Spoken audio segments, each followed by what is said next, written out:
Voting records show the president's son-in-law is registered to vote as a woman in New York.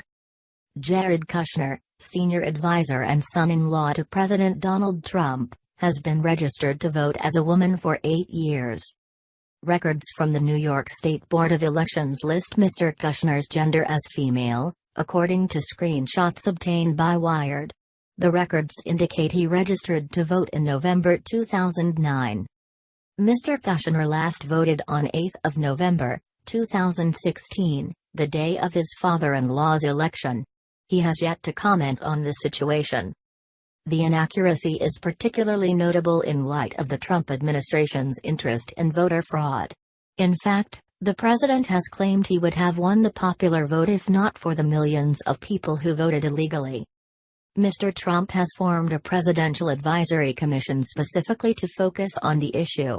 The Commission on Election Integrity, led by Vice President Mike Pence and Kansas Secretary of State Chris Kobach, is charged with investigating Mr. Trump's claim that between 3 meters and 5 meters people voted illegally in 2016. More than 40 states initially refused to turn over the information requested by the commission, which included registrants' full names, addresses, dates of birth, political parties, and the last 4 digits of their social security numbers. At best, this commission was set up as a pretext to validate Donald Trump's alternative election facts, and at worst it is a tool to commit large-scale voter suppression, Virginia Governor Terry McAuliffe said at the time. It's unlikely that Mr. Kushner's inaccurate registration counts as voter fraud, however. According to Loyola Law School professor Justin Levitt, who spoke with Wired, there has to be an intent to give the false information.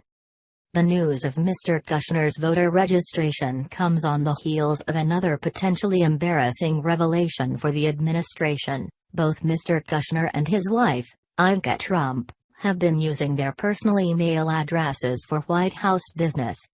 Hillary Clinton's use of a private email server as Secretary of State was a frequent target of criticism from the Trump campaign.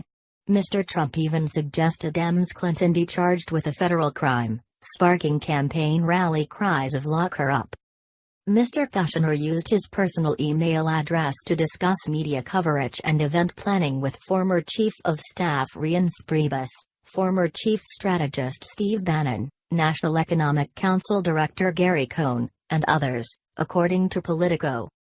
Ivanka Trump used her personal email address to contact United States Small Business Administration Administrator Linda McMahon before formally joining her father's administration, according to documents obtained by American Oversight.